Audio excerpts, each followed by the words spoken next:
নমস্কার বন্ধুরা, মানবীর রান্নাঘরে আপনাদের সবাইকে স্বাগত জানাই। আমার আজকের রেসিপি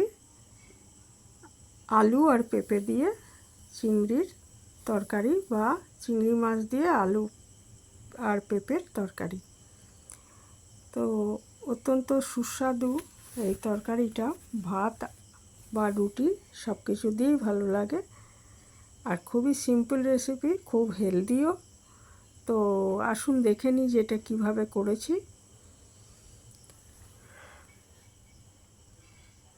তা প্রথমে আমি একটা মাঝারি সাইজের পেঁপে, এটা ভালো করে খোসা ছাড়িয়ে কেটে ধুয়ে নিয়েছি, আর দুটো আলুও মাঝারি সাইজের আলুও নিয়েছি, কেটে ধুয়ে নিয়েছি। নিয়ে এটা প্রেসার কুকারে নিয়ে 2 গ্লাস মতো জল দিয়ে এটা একটা সিটি দিয়ে সেদ্ধ করে নিচ্ছি।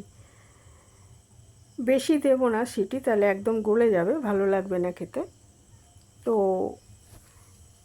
একটা সিটিই দেব, তারপরে এটা নিজে থেকে ঠান্ডা হতে দেবো। আর ওইদিকে আমি একটা মশলা তৈরি করে নেব। আর চিংড়ি মাছও আমি কেটে ধুয়ে রেখেছি। তো এখানে আমি 2 চামচ জিরে গুঁড়ো নিচ্ছি, হাফ চামচ মতো লঙ্কা গুঁড়ো নিচ্ছি, হাফ চামচ মতো হলুদ নিচ্ছি। তারপর এটাকে জলে ভিজিয়ে রাখছি। এর সাথে পরে একটু আদা বাটা মিশিয়ে দেবো। আর মশলাটা অন্তত মিনিট 10 ভিজিয়ে রাখতে হবে। আর ওইদিকে আমি চিংড়ি মাছ ছাড়িয়ে ধুয়ে নুন হলুদ মাখিয়ে রেখেছিলাম, সেটাও প্রায় 8-10 মিনিট মাখিয়ে রেখেছি। তারপরে চিংড়ি মাছটা আগে আমি খুব হালকা করে ভেজে নেব, বেশি ভাজলে শক্ত হয়ে যাবে, তাই হালকা করে ভাজবো। এখানে একটা ননস্টিক কড়াইতে আমি 2 চামচ মতো সর্ষের তেল দিয়ে দিচ্ছি। তেলটা ভালো মতো গরম হলে এর মধ্যে প্রথমে আমি চিংড়ি মাছগুলো ভেজে নিচ্ছি, হালকা করে ভেজে মাছটা তুলে রাখবো।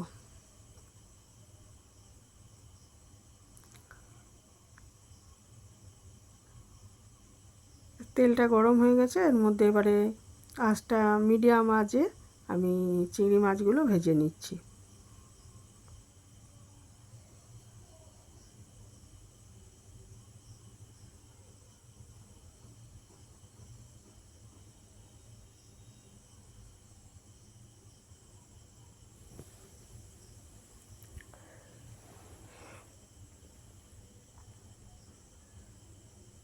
আর কারা এইভাবে বানান কমেন্টে আমাকে জানাবেন।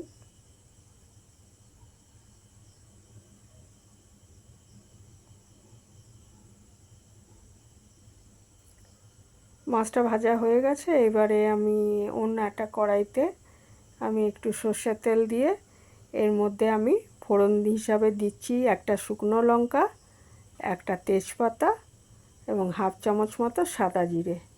ফোড়নটা ভাজা ভাজা হয়ে গেলে যে মশলাটা আমি জলে গুলে রেখেছি সেটা এর মধ্যে দিয়ে দেবো।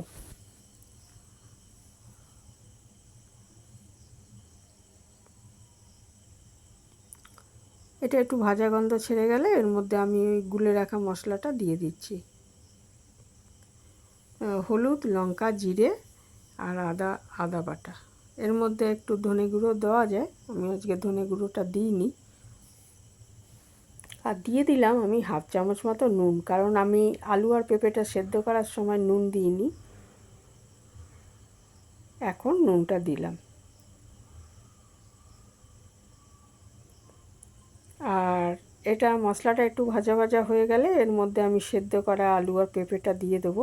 তবে তার আগে আমি একটুখানি এতে খুব সামান্য চিনি মিশিয়ে দিচ্ছি, যাতে স্বাদটা ওঠে। ইচ্ছে করলে চিনিটা স্কিপ করতে পারেন। আর চিনিটা দিয়ে দেওয়ার পর চিংড়ি মাছটা দিয়ে দেবো, দিয়ে একটু কয়েক সেকেন্ড নাড়াচাড়া করে এর মধ্যে সেদ্ধ আলু আর পেঁপেটা দিয়ে দিচ্ছি। সেদ্ধ জলটাও কিন্তু দিয়ে দেবো, কারণ ওর মধ্যে পেঁপে আর আলুর গুণটা আছে, ওটা বাদ দিয়ে দিলে কিন্তু সেটা স্বাদটাও ভালো হবে না, আর পুষ্টিগুণটাও অনেক নষ্ট হয়ে যাবে।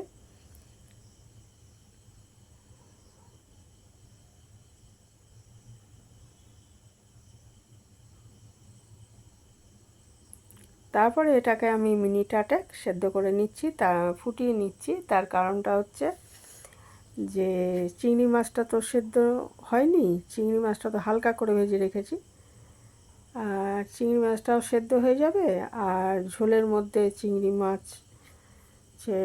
মাছটা মিশে এটা টেস্টটাও বাড়বে। তো এটা রেডি হয়ে গেছে একদম পরিবেশনের জন্য।